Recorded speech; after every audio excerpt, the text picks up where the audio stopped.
The old god Now in his eye. circling. Ought to use You it. didn't bring but a single scurvy run. No wonder he cursed us. What are you doing here? What? The sun flying from the moon? We're making offerings to the All God, clearly. You too can seek his aid. That's if you got fitting offerings. He scorned ours, then cursed the old village. The All-God, you call him. First I've heard. Is some new deity? Nay, 'tis ancient, revered by our forefathers. They say it were like this. Roslav of Oriton came here to gather brushwood. Suddenly, for no reason, a bush burst into flame.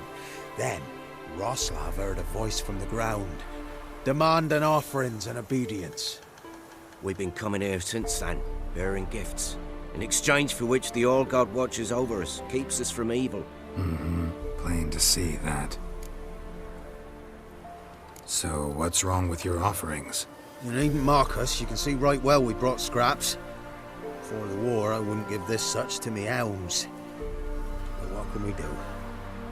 Such are the times. And they're like to get worse. All God said if he don't get a rafter of bacon and a barrel of beer at least, the rivers will fill up with frogs and locusts or some such will devour the harvest.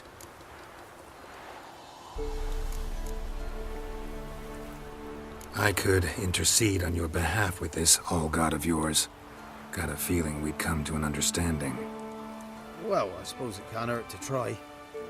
To speak with him, you've to stand before the altar and cry out, "All God, help a poor wretch in need."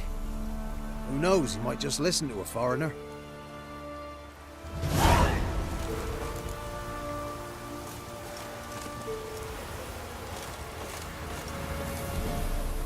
Oh, All-God, help a poor wretch in need. Pretty please. How dare you disturb my divine rest, mortal?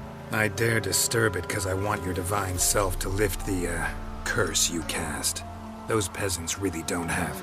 They must bring worthy offerings or they shall face drought, driving hail, earthquakes, avalanches. I have spoken. Avalanches? Here? How would that work? No answer from the All-God. Fine. We can finish our conversation when I find him. Voice came from underground.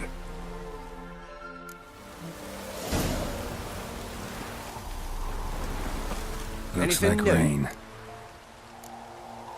So long.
What?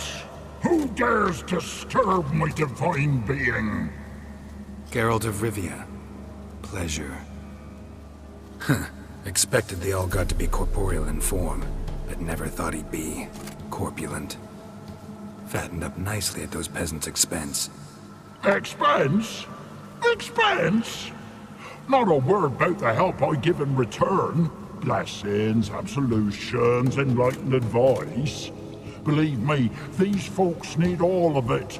I'd watch over them still if they fulfilled their end. But lately they offer these pathetic scraps. That they steal from the mouths of their children, and to make matters worse, you cast a curse on them. And I'll not lift it till they bring me worthy offerings. I'm to settle for curds and whey? Not a chance. And you can tell them that. Been in this hole long? For a century or so. One winter I found shelter here. Built a fire so large the flames leapt through the crack, lit the bushes above. I coughed from the smoke, and suddenly heard a peasant. A voice out of nowhere, he called. A miracle. Thus, I became a god. Parasite, more like. Maybe so. But what of Freya and Melitele then, Demanding prayers and offerings, giving naught in return? I talk at least.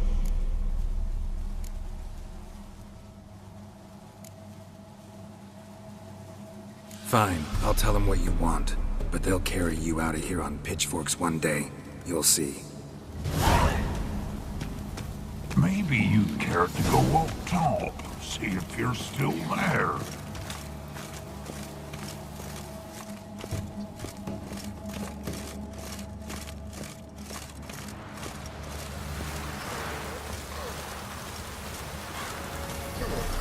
Anything new?